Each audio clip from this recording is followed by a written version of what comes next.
نفخه ونفسه۔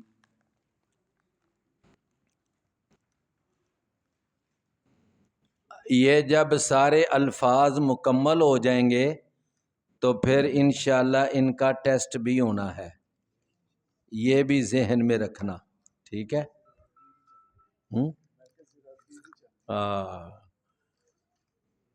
اعوذ باللہ السمیع العلیم من الشیطان الرجیم من ہمزہ ونفخہ ونفثہ۔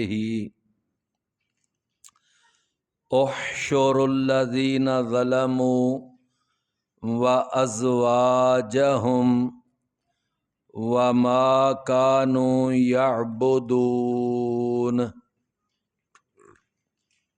من دون اللہ فاہدوہم الى صراط الجحیم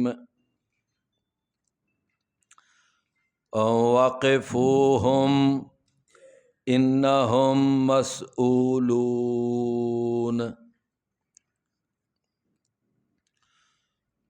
احشر الذین ظلموا،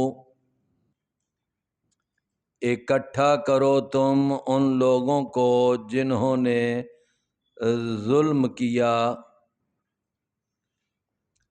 وازواجہم، اور ان کے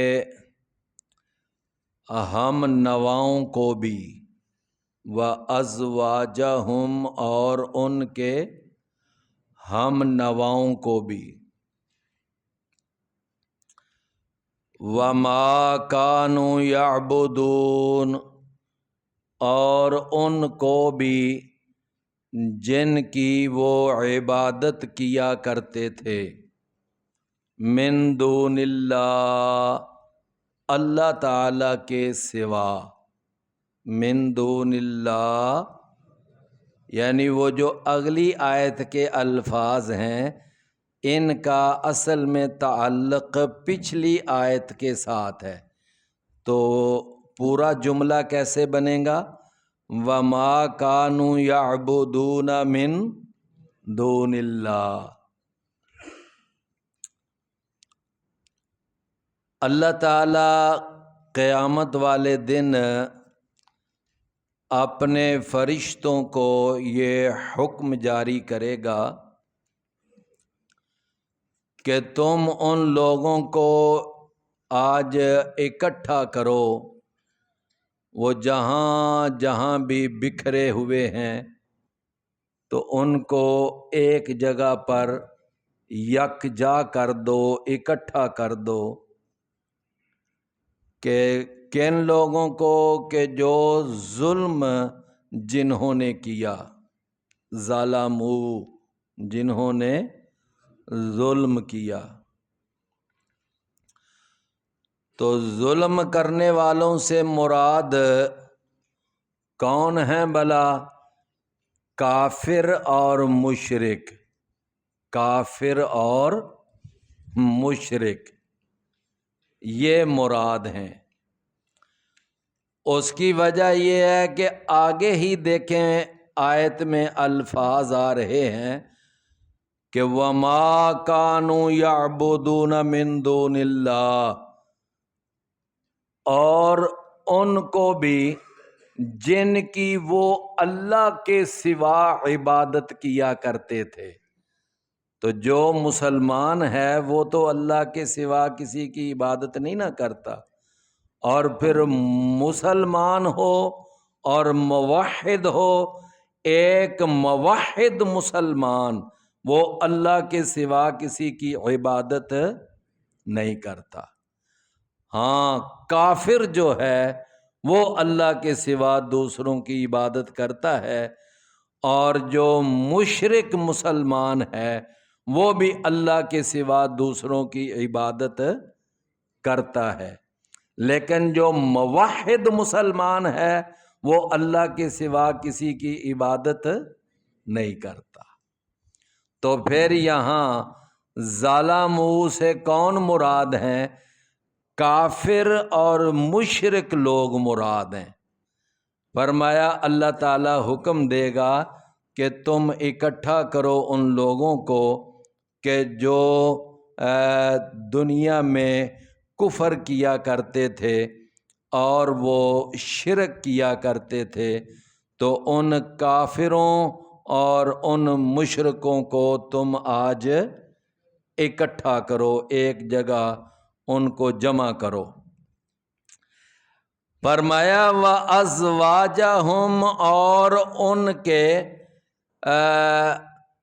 ہم نواؤں کو بھی اکٹھا کرو، جو ان کے دنیا میں ہم نوا تھے، ان کے ہم عقیدہ تھے، ان جیسی سوچ رکھنے والے تھے، تو آج ان کافروں مشرکوں کو بھی اور ان کے سارے ہم نواؤں کو بھی تم کیا کرو؟ اکٹھا کرو۔ تو ازواجہم سے مراد کون ہے؟ کہ وہ جو دنیا میں ان کے ہم نوا تھے، ان کے ہم خیال تھے، سمجھے نا؟ آج کل ہمارے ہاں ایک اصطلاح چلتی ہے پیر بھائی۔ کیا اصطلاح چلتی ہے؟ او جی میرا پیر بھائی ہے۔ تو بالکل یہ جو ازواجہم کا لفظ ہے، یہ اس پر بھی فٹ آتا ہے کہ آج ان کو بھی اور ان کے سارے پیر بھائیوں کو بھی اکٹھا کرو۔ سمجھ آئی بات کی؟ ایک اور لفظ چلتا ہے مومن بھائی۔ لفظ کیا چلتا ہے؟ مومن بھائی۔ اور حقیقت ہے، کبھی جائیں نا دکان پہ کسی پہ، تو وہاں پر دیکھے اس نے کالا سوٹ پہنا ہو اور پھر کوئی کڑا بھی پہنا ہو، تو صاف کہتے ہیں جی لگتا ہے کوئی ساڈا مومن بھائی ہے، ایک ہی ہے ساڈا کوئی مومن بھائی۔ میرا خیال ہے میری بات سمجھ گیا نا؟ تو فرمایا کہ آج اکٹھا کرو ان کو بھی اور ان کے پیر بھائیوں کو بھی اور ان کے سارے وہ نام نہاد مومن بھائیوں کو۔ کیا میں نے لفظ بولا؟ نام نہاد مومن بھائیوں کو بھی اکٹھا کرو۔ فرمایا کہ ان کو اکٹھا کرو، ایک جگہ جمع کرو، اور اس کے بعد ازواجہم کا ایک مطلب تو آپ کو سمجھ آ گیا نا، کہ وہ جو دنیا میں ان کے ہم خیال تھے، ہم عقیدہ تھے، ان کے پیر بھائی تھے، ان کے نام نہاد مومن بھائی تھے، ان کو بھی اکٹھا کرو۔ ایک مطلب تو یہ ہے۔ ایک مطلب اس کا یہ ہے کہ وہ جو دنیا میں ان کو گمراہ کرنے والے، ان کے بڑے بڑے جو شیاطین تھے، جو بڑے بڑے کیا تھے؟ شیاطین۔ وہ شیاطین خواہ جنات میں سے تھے یا انسانوں میں سے تھے، ان کو بھی اکٹھا کرو، جو ان کو کیا کیا کرتے تھے؟ گمراہ کیا کرتے تھے، ان کو غلط پٹری پر ڈالا کرتے تھے، ان کو ڈی ٹریک کیا کرتے تھے، تو ان کو بھی آج یہاں اکٹھا کرو۔ یہ بھی ایک یعنی معنی ہے۔ دنیا کے اندر کئی ایسے ہیں نا جنہوں نے لوگوں سے کہا ہم تمہارے رب ہیں، ہمیں اپنا رب مانو۔ فرعون کیا کہتا تھا؟ کہ میں تمہارا سب سے بلند رب ہوں۔ نمرود اپنے آپ کو رب کہتا تھا۔ اور اسی طرح وہ بڑے بڑے مذہبی پیشوا، لوگوں کو گمراہی کی لائن پر لگانے والے، لوگوں کو شرک کی لائن پر لگانے والے، لوگوں کو بدعات کی لائن پر لگانے والے، وہ بھی اس سے مراد ہیں۔ تو بھائی بات سمجھ آ گئی نا؟ تو یہ دو معانی ہو گئے۔ ایک معنی ہو گیا کہ ان کے ہم عقیدہ، ہم خیال۔ نمبر دو، ان کو گمراہ کرنے والے، ان کے بڑے بڑے پیشوا اور ان کے بڑے بڑے لیڈر، ان کو بھی اکٹھا کرو۔ کتنے معنی ہو گئے؟ دو۔ ایک تیسرا معنی بھی ہے وَأَزْوَاجَهُمْ، اور ان کی بیویوں کو بھی اکٹھا کرو۔ کیا مطلب؟ کہ وہ بیویاں جو دنیا کے اندر ان کے ساتھ مکمل ان کی ہم آہنگ تھیں اور ان کی سوچ ایک تھی، تو ان کو، ان خامدوں کو اور آج ان کی بیویوں کو بھی کیا کرو؟ جیسا کہ قرآن مجید میں آتا ہے کہ تبت یدا ابی لہب وتب ما اغنا عنہ مالہ وما کسب سیصلی نارا ذات لہب، اور آگے کیا ہے؟ وامرأتہ حمالۃ الحطب، اور اس کی بیوی بھی کہ جو بہت بڑا ایندھن اٹھانے والی ہوگی۔ تو فرمایا آج ابو لہب اور اس کی بیوی دونوں کا ٹھکانہ دونوں ایک ہی جگہ پر اکٹھے ہوں گے۔ سمجھ آ گئی نا؟ تو یہ تین مطلب ہو گئے۔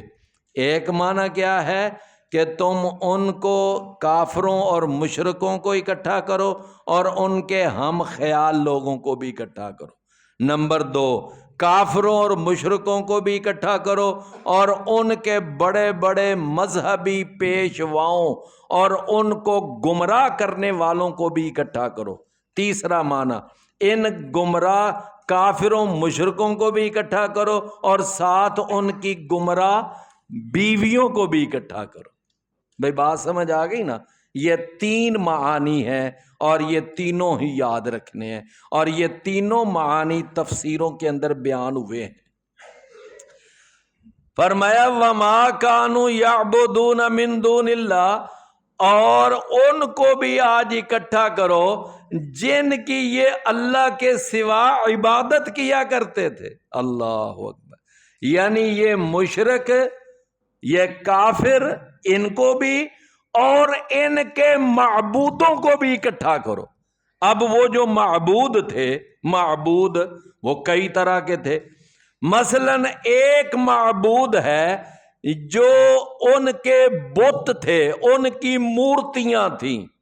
یہ جتنے ہندو ہیں وہ ان کے بت ہیں، ان کی مورتیاں ہیں۔ اسی طرح بدھ مت کے پجاری بدھ کا بت پوجتے ہیں، اور اسی طرح مشرکین مکہ ان کے 360 بت بیت اللہ میں پڑے ہوئے تھے۔ تو ایک معبود وہ ہیں، یعنی معبودوں کی قسم کہ جو بتوں اور مورتیوں کی شکل میں تھے، جو بتوں اور مورتیوں کی شکل میں۔ اچھا، ایک معبود وہ تھے کہ جو بتوں اور مورتیوں کی شکل میں نہیں تھے، بلکہ بعض ان کے ایسے معبود تھے جو درختوں کی شکل میں تھے۔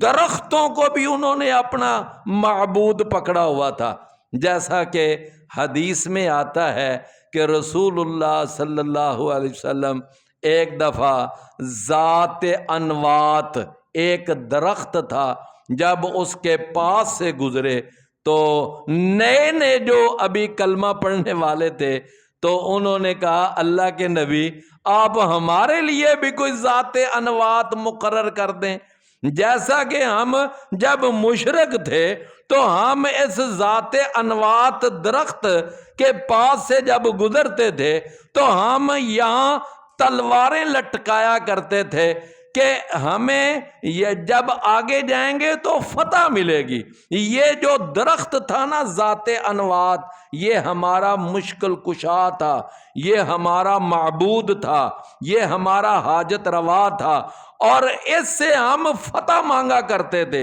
اور اس سے ہم مشکل کشائی کروایا کرتے تھے۔ تو آپ ہمارے لیے بھی کوئی نہ کوئی درخت ذات انوات جیسا مقرر کر دیں۔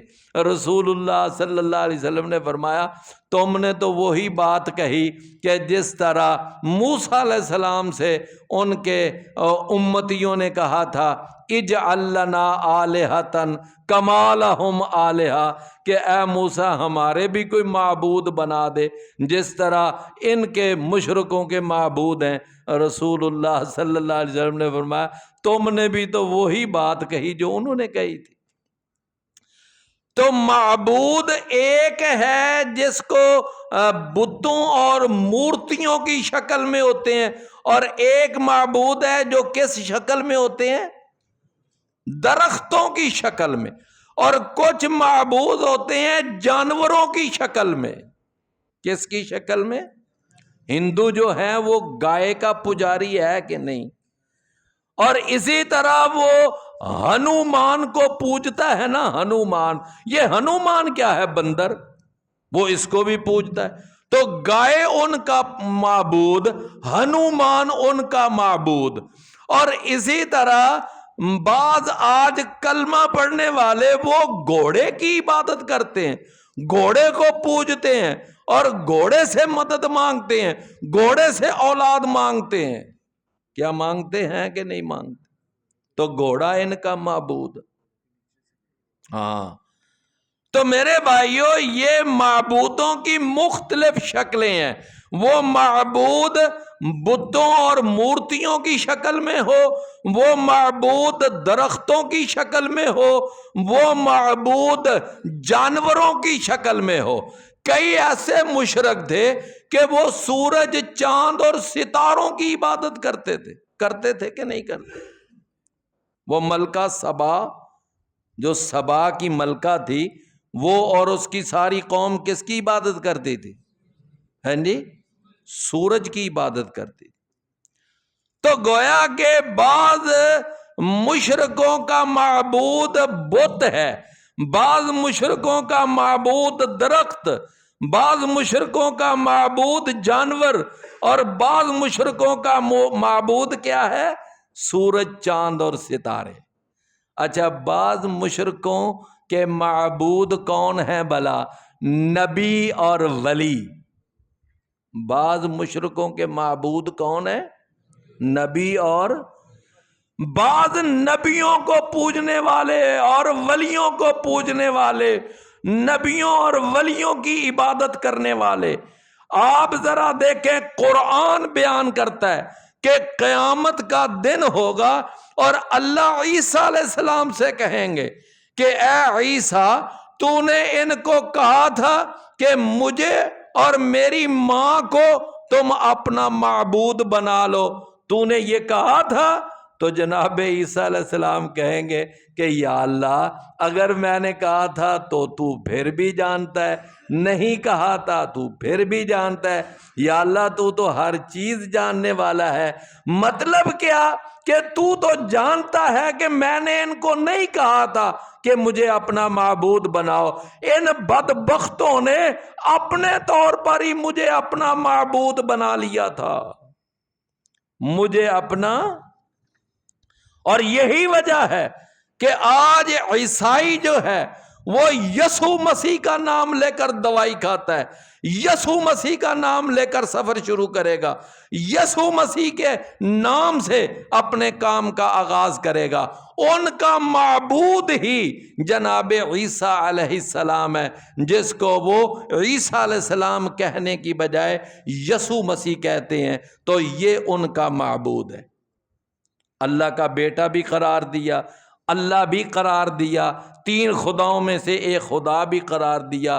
تو یہ جو عیسائی ہیں، انہوں نے جناب عیسیٰ علیہ السلام کو اللہ کا یعنی کہ انہوں نے اپنا معبود پکڑ لی۔ کتنے ایسے لوگ ہیں جو آج علی رضی اللہ عنہ کو اپنا معبود سمجھتے ہیں، اور علی رضی اللہ عنہ کو اس طرح مشکلات میں پکارتے ہیں جس طرح اللہ کو پکارا جاتا ہے۔ تو میرے بھائیوں، یہ پکارنا بھی عبادت ہے۔ تو جو اللہ کو پکارتا ہے وہ اللہ کی عبادت کرتا ہے، جو حضرت علی کو پکارتا ہے وہ کس کی عبادت کرتا ہے؟ وہ سیدنا علی کی عبادت کرتا ہے۔ اور اگر کوئی پیر عبد القادر جیلانی کو پکارتا ہے تو وہ پیر عبد القادر جیلانی کی عبادت کرتا ہے۔ تو گویا کہ معبود کی ایک شکل کیا ہے کہ نبیوں کو بھی بعض لوگوں نے اپنا معبود بنا لیا، بعضوں نے ولیوں کو اپنا معبود بنا لیا۔ تو یہ ساری کتنی شکلیں ہو گئیں؟ ذرا دوبارہ دوہرا لیں۔ بعض لوگوں نے اپنا معبود کن کو پکڑا؟ بتوں کو، مورتیوں کو۔ بعض لوگوں نے اپنا معبود کن کو پکڑا؟ درختوں کو۔ بعض لوگوں نے اپنا معبود کن کو پکڑا؟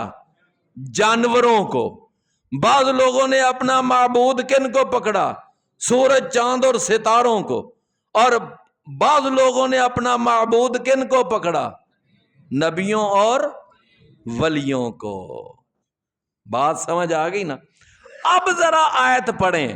فرمایا احشر الذین ظلموا، کہ تم آج اکٹھا کرو ان لوگوں کو کہ جنہوں نے ظلم کیا، وَأَزْوَاجَهُمْ، اور ان کے ہم خیال لوگوں کو بھی، اور ان کے بڑے بڑے مذہبی پیشواؤں کو بھی، اور ان کی ہم نوا بیویوں کو بھی۔ یہ تین ہی ترجمے ہوئے تھے نا۔ فرمایا وَمَا كَانُوا يَعْبُدُونَ، اور جن کی وہ اللہ کے سوا عبادت کیا کرتے تھے، آج ان سب کو اکٹھا کرو۔ سب کو اکٹھا کر کے پھر کیا کرو؟ فرمایا فَهْدُوهُمْ إِلَى صِرَاطِ الْجَحِيمِ، پھر ان کو تم لے چلو جہنم کے راستے کی طرف۔ کہاں لے چلو؟ جہنم کے راستے کی طرف۔ اللہ اکبر، توجہ ہے نا؟ سورہ الانبیاء میں ایک جگہ آیت آتی ہے کہ انکم وما تعبدون من دون اللہ حسب جہنم، کہ تم اور جن کو تم اللہ کے سوا پکارتے ہو نا، اللہ کے سوا پوجتے ہو، فرمایا یہ سب جہنم کا ایندھن ہے۔ اچھا، یہ آیت جب نازل ہوئی تو مکے کا نا ایک بڑا یعنی چالاک قسم کا کافر تھا، تو وہ آ گیا، اس نے نا کئی اپنے وہاں کافر اور اکٹھے کیے، تو نبی صلی اللہ علیہ وسلم کے پاس آ گیا اور آ کر کہنے لگا کہ اے محمد، وہ تیرے اوپر جو قرآن نازل ہوا ہے اس میں تو یہ آیا ہے کہ بے شک تم اور جن کی تم اللہ کے سوا عبادت کرتے ہو سارے یہ جہنم کا ایندھن ہے۔ تو کتنے ایسے لوگ ہیں جو عیسیٰ علیہ السلام کی بھی عبادت کرتے ہیں؟ تو پھر عیسیٰ علیہ السلام بھی جہنم کا ایندھن ہے، عیسیٰ علیہ السلام بھی پھر جہنم میں جائیں گے نا۔ اچھا، اب یہ کہہ کے نا تو بڑا جناب وہ نا ایسے اچھل کر بڑی اس نے خوشی منائی کہ میں نے جی محمد صلی اللہ علیہ وسلم کو آج نا لاجواب کر دیا ہے، محمد صلی اللہ علیہ وسلم کو میری بات کا جواب ہی نہیں آیا۔ وہ کہنے لگا کہ اے محمد، تیرا قرآن کہتا ہے کہ تم اور جن کی تم اللہ کے سوا عبادت کرتے ہو یہ سب کیا ہے؟ جہنم کا ایندھن ہے۔ تو چلو ہمارا یہ لات اور یہ منات اور یہ عزا اور یہ ہمارے 360 معبود، یہ تیری اس آیت کے مطابق تو گئے جہنم میں، ہم بھی گئے جہنم میں، تو تیری اس قرآن کی آیت کے مطابق تو پھر عیسیٰ علیہ السلام بھی گئے جہنم میں۔ اب بتا لو، رسول اللہ صلی اللہ علیہ وسلم ابھی خاموش ہیں۔ اچھا، اگلی آیت بھی ساتھ ہی آ گئی، رسول اللہ صلی اللہ علیہ وسلم نے فرمایا اگلی آیت بھی پڑھ۔ وہ کیا فرمایا؟ ان الذین سبقت لہم من الحسنی، فرمایا بے شک وہ لوگ کہ جن کے لیے ہماری طرف سے اچھائی سبقت لے گئی، اولئک عنہا مبعدون، یہ وہ لوگ ہیں کہ جو اس جہنم سے دور رکھے جائیں گے۔ یہ اس جہنم میں نہیں ڈالے گئے۔ تو جناب عیسیٰ علیہ السلام تو اللہ کے نبی ہیں، ان کے لیے تو اچھائی جو ہے وہ سبقت لے گئی، لہٰذا عیسیٰ علیہ السلام جیسے نبی اور اسی طرح جو صحیح العقیدہ اولیاء کرام ہیں وہ سارے کے سارے الحمدللہ وہ جہنم میں، جناب علی رضی اللہ عنہ کیا اب وہ بھی جہنم میں جائیں گے؟ بالکل نہیں، وہ جنتی ہیں۔ میری بات آپ سمجھے نا؟ تو لہذا یہ بات نہ اللہ کے نبی نے فرمایا اگلی آیت پڑھ، تو ایک آیت لے کر بڑا اچھل رہا ہے اور بڑی خوشی منا رہا ہے، اگلی آیت بھی پڑھ۔ اللہ نے کہا ہے کہ جو ہم میں سے، جو ان میں سے نیک لوگ ہوں گے نا وہ جہنم میں نہیں جائیں، عیسیٰ علیہ السلام نہیں جائیں گے، اور اسی طرح باقی انبیاء بھی وہ جہنم میں نہیں جائیں۔ فرمایا کہ فَهْدُوهُمْ، پس تم پھر ان کو لے چلو، کہاں لے چلو؟ اِلَى صِرَاطِ الْجَحِيمِ، اِلَى صِرَاطِ الْجَحِيمِ، جہنم کی راہ کی طرف، جہنم کے راستے کی طرف۔ ایک ہے صراط المستقیم، ایک ہے صراط الجحیم، کوئی دونوں میں فرق ہے کہ نہیں ہے؟ صراط المستقیم وہ کون سا راستہ ہے؟ وہ جنت کا راستہ، اہدنا الصراط المستقیم، اور یہ کون سا راستہ ہے؟ الی صراط الجحیم۔ فرمایا وقفوہم، اب جب وہ سارے جہنم کی طرف لے جائے جا رہے ہوں گے، ان کو آگے آگے دھکیلا جا رہا ہوگا، یکدم اللہ کی طرف سے آرڈر آ جائے گا، کیا؟ وقفوہم، ان کو ذرا روکو، ٹھہراؤ، ان کو یہیں روک لو، انہم مسئولون، بے شک ان سے کچھ سوال جواب کیے جائیں گے۔ انہم، ہم نے ان سے کچھ سوال کرنے، ہم نے ان سے کچھ ان کے اعمال کے بارے میں پوچھ پرید کرنی ہے، ذرا روکو ان کو۔ اللہ تعالیٰ پھر فرشتوں سے کہے گا ان کو ذرا روک لو۔ اچھا جب روکا جائے گا نا ان کو، فرشتے ان کو روک لیں گے، کن کو روک لیں گے؟ ان کافروں کو، مشرکوں کو، ان کے ہم نواؤں کو، ان کے پیشواؤں کو، اور ان کی ہم نوا بیویوں کو۔ جب ان سب کو روک لیا جائے گا پھر اللہ ان سے سوال کرے گا، کیا پوچھے گا؟ کہے گا مالکم لا تناصرون، کیا ہے کہ تم آج ایک دوسرے کی مدد کیوں نہیں کر رہے؟ دنیا میں تو کہتے تھے ہمارے نام کی نظر و نیاز دیتے رہو، بس پھر ہم جانے اور پھر اللہ جانے، تمہیں کوئی پرواہ ہی نہیں ہے، بس تم نہ ہمارے نام کی نیاز دو، ہمارے نام کا چڑھاوا چڑھاؤ، بس تم یہ کرو، بس تم وہ کرو، بس پھر اگلا معاملہ ہمارا اور اللہ کا۔ میرے پیارے بھائیوں، پھر اللہ ان سے پوچھے گا کہ تم دنیا میں تو ان کو تسلیاں دیا۔ وہ ایک کتاب ہے، اس کے اندر لکھا ہوا ہے، وہ پیر جو تھا نا، جس کی بھی بیعت لیتا تھا نا پیر، تو وہ اپنے مریدوں سے کہتا تھا بس تم میرے بیعت ہو گئے ہو، تم نے میری بیعت کر لی ہے، بس اب تمہیں کھلی چھٹی ہے، جاؤ جو مرضی کرو، اب میں جانوں اور اللہ جانے۔ اور زیادہ سے زیادہ کیا ہوگا؟ زیادہ سے زیادہ تمہیں اللہ جہنم میں ڈال دے گا، بس اس سے ہی ہے نا، یہی ہے نا زیادہ سے زیادہ۔ لو اگر اللہ نے تمہیں جہنم میں ڈال بھی دیا نا تو میں نے اپنا خیمہ جہنم کے اوپر لگا لینا ہے، اور میں نے اپنے سارے مریدوں کو چن چن کے وہاں سے نکال لینا ہے، تم بالکل بے پرواہ ہو۔ جس نے میری بیعت کی ہوئی ہے نا، جو میرا بیعت ہے، بس میں انہیں ایک ایک اپنے مرید کو جہنم سے نکال لوں، یہ میرا تم سے پکا وعدہ۔ اللہ تعالیٰ فرمائے ہیں کہ مالکم لا تناصرون، آج تم دونوں ہی جا رہے ہو جہنم میں، تو اب تم ایک دوسرے کو ذرا کیوں نہیں ایک دوسرے کی ہیلپ کر رہے؟ دنیا میں تو بڑے وعدے کرتے تھے، ہاں اللہ۔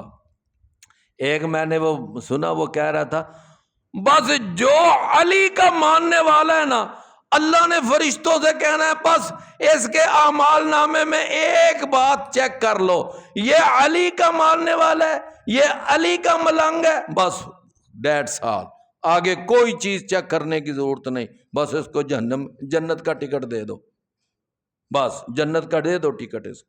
کیوں؟ یہ کس کا ماننے والا ہے؟ بس یہ علی کا ماننے والا۔ اللہ معاف فرمائے، نہ نماز کی ضرورت، نہ روزے کی ضرورت، نہ کوئی اذکار کی ضرورت، نہ کوئی شرک سے بچنے کی ضرورت، نہ کوئی عقیدہ توحید کی ضرورت، نہ کوئی سنت کی پیروی کی ضرورت، نہ قرآن کی تلاوت، کوئی چیز نہیں چاہیے۔ بس تم ایک بات کہ تم علی کا نام لینے والے ہو، علی علی کہنے والے ہو، بس علی کو پکارنے والے ہو، بس تمہارا بیڑا پار ہے۔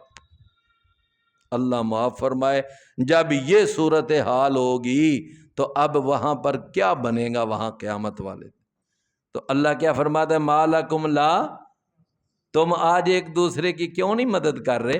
بل ہم الیوم مستسلمون، بلکہ آج تو وہ بڑی فرما بردار بنے ہوئے ہیں۔ آج تو ایسے گردنیں جھکائی ہوئی ہیں، بڑے مطیع، بڑے فرما بردار، اطاعت گزار۔ فرمایا وَأَقْبَلَ بَعْضُهُمْ عَلَى بَعْضٍ يَتَسَاءَلُونَ، اور متوجہ ہوگا ان کا بعض پر، یتساءلون، اور وہ ایک دوسرے سے سوال بھی کریں گے، ایک دوسرے سے۔ اب ان کے پھر آپس میں سوال جواب شروع۔ اچھا، سوال جواب کا معنی کیا ہے؟ ایک دوسرے سے توتکار شروع ہو جائے گی، ایک دوسرے سے بحث شروع۔ وہ کہیں گا تو سانو گمراہ کیتا، وہ کہیں گا نا نہیں تو سانو گمراہ کیتا، وہ تو ساڈا بیڑا غرق کیتا، وہ کہے گا نہیں تو ساڈا بیڑا غرق کیتا۔ اب یہ وہاں پر بحث، یتساءلون، کیا کریں گے ایک دوسرے سے؟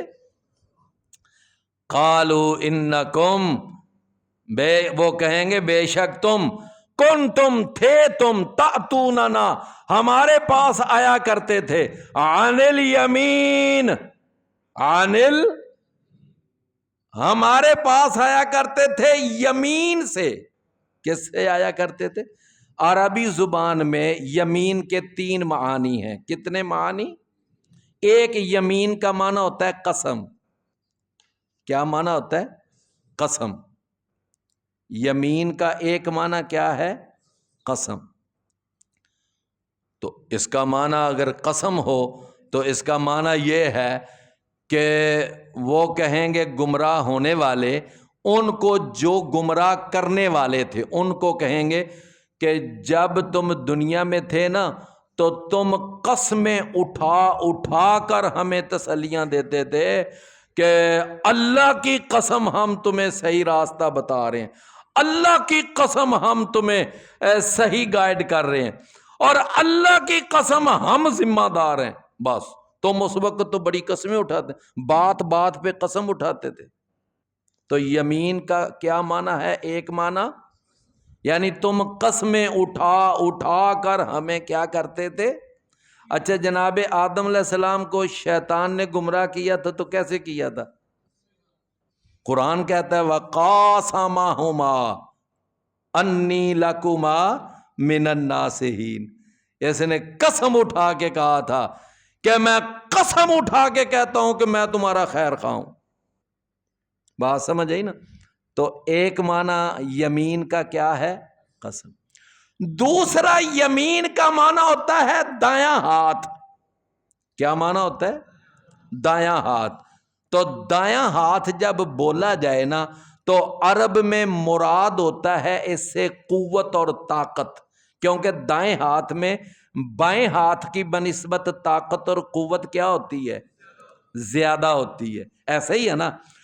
تو فرمایا تم ہمارے پاس آیا کرتے تھے قوت استعمال کرتے ہوئے، طاقت استعمال کرتے ہوئے، تم اپنی قوت اور اپنی طاقت کے بل بوتے پر ہمیں گمراہ کرتے تھے۔ اچھا، فرعون نے جتنے لوگوں کو گمراہ کیا تھا تو کس بنیاد پہ کیا تھا؟ ہاں جی، قوت اور طاقت کے۔ جو نہیں مانتا تھا کیل ٹھونکتا تھا، ظلم کرتا تھا، تشدد کرتا تھا۔ ایسا ہی ہے نا؟ تو ایک ترجمہ اس پر کیا ہوا؟ دائیں ہاتھ کی طرف سے مراد قوت کے ساتھ ہمیں تم گمراہ کرتے تھے۔ تیسرا معنی ذرا غور سے سننا، وہ کیا ہے؟ عن الیمین، تم آتے تھے ہمارے پاس انل یمین، دائیں جانب سے. یمین کا تیسرا معنی کیا ہے؟ دائیں جانب. پہلا معنی کیا ہے؟ قسم. دوسرا معنی دایاں ہاتھ. تیسرا معنی دائیں جانب. دائیں جانب سے مراد کیا ہے بلا؟ دائیں جانب سے مراد ہے نیکی اور خیر خواہی کے جذبے سے. بات سمجھ آئی نا؟ اچھا، آج کل بھی یہ جو ہم بولتے ہیں کہ دائیں ہاتھ کی قوتیں، اس سے مراد کیا ہوتا ہے؟ یعنی اچھی قوتیں. اور بائیں بازو والے، اس سے مراد کیا ہوتا ہے؟ برے لوگ. دائیں بازو والے سے مراد کیا لیا جاتا ہے؟ اچھے لوگ. اور بائیں بازو والے برے. تو معنی یہ ہے کہ تم ہمارے پاس آتے تھے انل یمین، نیکی کے جذبے سے اور خیر خواہی کے جذبے سے. تم ہمیں کہتے تھے یہ بھی نیکی ہے، یہ بھی نیکی ہے، یہ بھی نیکی ہے.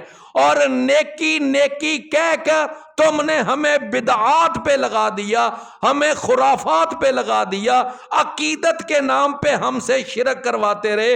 اور اسی طرح تم نے نیکی کے نام پر ہم سے بدعات کروائی. آج کل یہ جو 12 ربیع الاول ہے، یہ کیا ہے؟ کتنی بڑی بدعت ہے، نعوذ باللہ. لیکن یہ ہے کہ وہ نیکی کے جذبے سے ہو رہی ہے. میرے بھائیوں، یہ جو عمل ہے نہ اللہ کے رسول صلی اللہ علیہ وسلم سے ثابت، نہ خلفاء سے ثابت، نہ صحابہ کرام کے دور میں اس کا کوئی ثبوت نہیں. آخری صحابی جو دنیا سے رخصت ہوا 110 ہجری، جناب سیدنا ابو طفیل عامر بن واصلہ، آخری صحابی دنیا سے رخصت ہوا. اس وقت تک یہ عید میلاد النبی کا، جشن ولادت کا دور دور تک کوئی نام و نشان نہیں تھا. تابعین کا دور آیا، تبا تابعین کا دور آیا، ائمہ حدیث کا دور آیا، ائمہ اربعہ کا دور آیا، کہیں اس کا وجود نہیں. میری بھائی بات سمجھ آ رہی ہے نا؟ اس کا کہیں وجود نہیں. اچھا، صرف اختصار کے ساتھ ایک چھوٹی سی بات سمجھ لیں. اختصار کے ساتھ ایک نام سنا ہوا ہے آپ نے؟ پیر کرم شاہ. یہ نام سنا ہے آپ نے؟ پیر کرم شاہ. یہ بیرا شریف والے، بیرا شریف، بیرا شریف. تو یہ پیر کرم شاہ جو ہیں، یہ ایک جب انہوں نے نا اپنی زندگی میں ایک تفسیر لکھی، اس کا نام ہے ضیاء القرآن. تفسیر یہ 4 جلدوں میں ہے. بہرحال ان کے ہاں یہ بہت بڑا سرمایہ ہے کہ جی بڑی اعلیٰ پائے کی تفسیر ہے. وہ تو ہم جانتے ہیں نا اس میں کیا. اچھا، یہ جو پیر کرم شاہ ہے نا، بہرحال ویسے کئی مسائل میں نا یہ ڈنڈی نہیں مارتا. مثلا 3 طلاقیں، وہ مانتا تھا کہ ایک مجلس میں 3 طلاقیں دے دو تو وہ ایک ہی ہوتی ہے. حالانکہ حنفی مذہب کا تھا، لیکن کہتا تھا 3 طلاقیں میں نہیں مانتا، 3 ہوتی ہیں، ایک ہی ہوتی ہے. اب اس میں وہ صحیح موقع پر تھا. تو یہ پیر کرم شاہ جو ازہری تھا نا، اس کے دور میں ایک مجلہ نکلتا تھا، ماہانہ رسالہ نکلتا تھا، اس کا نام تھا ضیاء حرم. ضیاء حرم، لو ذرا یاد رکھنا نام ضیاء حرم. اور سن 1992 کا وہ رسالہ ہے، سن 1992 کا. اس وقت جو رسالہ نکلا تو اس کے اوپر ایک بندے نے مضمون لکھا. اب بھی آپ کبھی نیٹ کھولیں اور ضیاء حرم نکالیں اور وہاں پر آپ دیکھیں وہ مضمون لکھا ہوا ہے، تو اس میں پتہ ہے وہ کیا لکھتا ہے. یہ حالانکہ وہ سمجھ آ گئی ہے نا، یہ میلاد منانے والوں کا بہت بڑا یعنی کہ ایک لیڈر تھا، عالم تھا. تو وہ لکھتا ہے، اس کا مضمون لکھنے والا، مضمون نگار کہتا ہے اس میں کوئی شک نہیں ہے، اس میں کوئی شک نہیں ہے کہ 500-600 سال تک نبی کریم صلی اللہ علیہ وسلم کے بعد یہ عید میلاد کا اور جشن ولادت کا دور دور تک کوئی نام و نشان نہیں تھا. سمجھ آئی بات کی؟ یہ کون لکھتا ہے؟ یہ پیر کرم شاہ کا جو رسالہ نکلتا تھا ضیاء حرم، اس میں لکھا ہوا ہے کہ اس کا دور دور تک کوئی نام و نشان نہیں تھا. کتنی دیر تک؟ 500-600 سال تک. تو کہتا ہے یہ ایک ملک تھا اربل، تو وہاں کا بادشاہ تھا مظفر الدین کوکبری. اس نے سب سے پہلے اس بدعت کا آغاز کیا تھا. مظفر الدین کوکبری یہ بادشاہ تھا اور یہ اہل تشیع میں سے تھا، اور اس نے آغاز کیا تھا عید میلاد کا. اچھا، وہ پھر آگے پتہ کیا کہتا ہے؟ کہتا ہے کہ 500-600 سال مسلمانوں نے جشن ولادت کیوں نہیں منایا؟ اس لیے نہیں منایا کہ وہ لوگ جہاد کرنے والے تھے، ان کو جہاد سے ہی فرصت نہیں تھی، تو وہ عید میلاد کیسے مناتے؟ ان کو جہاد سے ہی فرصت نہیں تھی، وہ عید میلاد کیسے مناتے؟ اور پھر کہتا ہے کہ جب جہاد سے فارغ ہوئے، کچھ فارغ وقت ملا، تو اب انہوں نے دوسری قوموں کی دیکھا دیکھی اپنے نبی کا بھی میلاد منانا شروع کر دیا. کوئی بات میری سمجھ آئی ہے کہ نہیں آئی؟ ہاں؟ دوسری قوموں کی دیکھا دیکھی پھر مسلمانوں نے بھی میلاد منانا شروع کر دیا. اس کا مطلب اس کی دلیل نہ قرآن سے، نہ حدیث سے، نہ اللہ کے رسول کی سیرت سے، نہ صحابہ کرام سے، نہ ائمہ دین سے، نہ ائمہ حدیث سے، کہیں کوئی دلیل نہیں ہے. یہ دوسری قوموں کی دیکھا دیکھی یہ کام شروع ہوا ہے. تو میرے بھائیوں، بدعت کس کو کہتے ہیں؟ کہ جس کا ثبوت نہ قرآن سے ہو نہ عید الفطر کو کوئی بدعت کہتا ہے؟ عید الاضحیٰ کو کوئی بدعت کہتا ہے؟ کیوں؟ اللہ کے نبی نے منائی ہے، صحابہ نے منائی ہے، وہ بدعت نہیں ہے.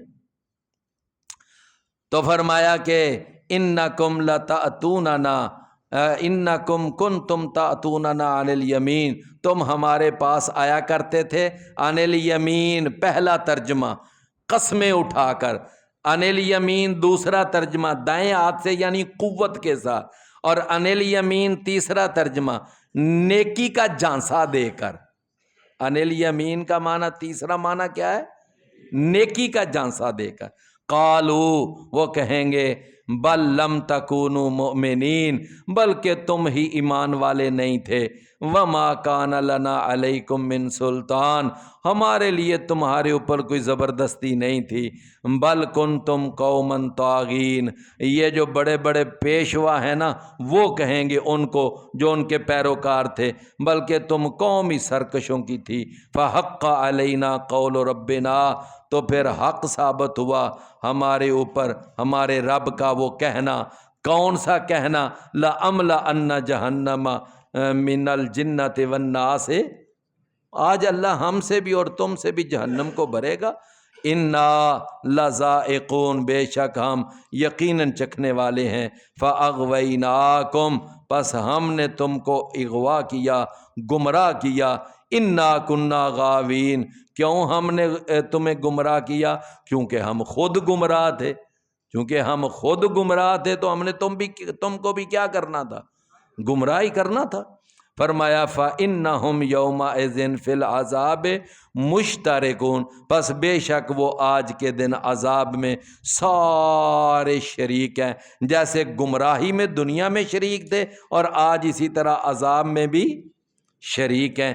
اِنَّا كَذَلِكَ نَفْعَلُ بِالْمُجْرِمِينَ، بے شک ہم اسی طرح سلوک کرتے ہیں مجرموں کے ساتھ. فرمایا اِنَّهُمْ كَانُوا، بے شک وہ تھے، اِذَا قِيلَ لَهُمْ، جب ان سے کہا جاتا تھا لا الہ الا اللہ، جب ان سے کیا کہا جاتا تھا؟ لا الہ، جب ان کو یہ دعوت دی جاتی تھی کہ اللہ کے سوا کوئی معبود نہیں، کوئی مشکل کشا نہیں ہے، کوئی حاجت۔ دنیا کی سب سے بڑی حقیقت یہ ہے، لو دنیا کی سب سے بڑی حقیقت یہ ہے، فَاعْلَمْ أَنَّهُ لَا إِلَٰهَ، جان لے کہ سب سے بڑی حقیقت یہ ہے کہ اللہ کے سوا کوئی معبود نہیں۔ اللہ کے نبی نے صفا پہاڑی پہ بلایا تو سب سے پہلی کون سی دعوت دی؟ قولو لا الہ الا اللہ۔ یہ دنیا کی سب سے بڑی ریئلٹی ہے، سب سے بڑی حقیقت یہ ہے کہ اللہ کے سوا کوئی معبود نہیں۔ فرمایا جب یہ کہا جاتا تھا ان کے لیے کہ نہیں ہے کوئی معبود اللہ کے سوا، یستکبرون، تو وہ کیا کرتے تھے؟ تکبر۔ ہمارا معبود کون ہے؟ اللہ، اور ہمارے رہنما کون ہے؟ محمد الرسول۔ معبود کون ہے؟ لا الہ الا اللہ، اور ہمارے رہنما کون ہے؟ محمد الرسول۔ فرمایا وَيَقُولُونَ، اور وہ کہتے تھے أَإِنَّا لَتَارِكُو آلِهَتِنَا، کیا بے شک ہم یقیناً چھوڑ دینے والے ہیں اپنے معبودوں کو، لِشَاعِرٍ مجنون، ایک شاعر اور دیوانے کے لیے۔ نعوذ باللہ من ذالک، دنیا کا سب سے بڑا دانا اور دنیا کا سب سے بڑا ذہین اور دنیا کا سب سے بڑا عقل مند انسان جناب محمد رسول اللہ، کیسے وہ ظالم ضدی تھے کہ انہوں نے ضد میں آ کر نبی کریم صلی اللہ علیہ وسلم کو شاعر بھی کہہ دیا اور مجنون بھی کہہ دیا، حالانکہ نہ آپ کا شعر و شاعری سے کوئی تعلق، نہ آپ کا دیوانگی کے ساتھ کوئی تعلق۔ بل جاء بالحق، بلکہ وہ آئے جناب محمد صلی اللہ علیہ وسلم کس کے ساتھ آئے؟ حق کے ساتھ، یعنی ان کا آنا بھی برحق تھا، وجاء بالحق، اور وہ لے کر بھی حق آئے، ان کے پاس جو تھا وہ بھی تھا، یعنی قرآن بھی حق تھا، خود بھی حق تھے، اور جو لے کر آئے وہ بھی حق۔ فرمایا وصدق المرسلین، اور انہوں نے تصدیق کر دی سارے رسولوں کی۔ وہ جب تشریف لائے تو ان کے تشریف لانے سے، ان کی آمد سے سارے رسولوں کی تصدیق ہو گئی، کیونکہ سارے رسول کہتے آ رہے تھے نا وہ آخری پیغمبر آئے گا، وہ آخری تو جب وہ آ گئے تو سارے رسولوں کی کہی ہوئی بات کی کیا ہو گئی؟ تصدیق ہو گئی۔ فرمایا انکم لذائق العذاب العلیم، بے شک تم یقیناً چکھنے والے ہو دردناک عذاب کو، وما تجزون الا ما کنتم تعملون، اور نہیں تم بدلہ دیے جاؤ گے مگر اسی کا جو تم عمل کیا کرتے تھے۔ آج تمہارے اوپر کوئی ظلم نہیں کیا جائے گا، کوئی زیادتی نہیں کی جائے گی، صرف اسی کی سزا ملے گی جو تم نے دنیا میں جرم کیا تھا، اور اسی کا بدلہ ملے گا جو تم دنیا میں اعمال کیا۔ فرمایا الا عباد اللہ المخلصین، مگر اللہ کے جو مخلص بندے ہیں، ہاں وہ لوگ جو ہیں وہ عذاب علیم سے بھی محفوظ رہیں گے، اور ان کے اوپر سخت عذاب بھی، حساب کتاب بھی نہیں ہوگا، اور پھر وہ جو یعنی اللہ کے مخلص بندے ہیں اللہ ان کو کئی گنا اجر دے کر اللہ ان کو جنتوں میں داخل کرے گا، ان کے لیے عذاب علیم نہیں ہے۔ اللہ سمجھنے کی توفیق عطا فرمائے۔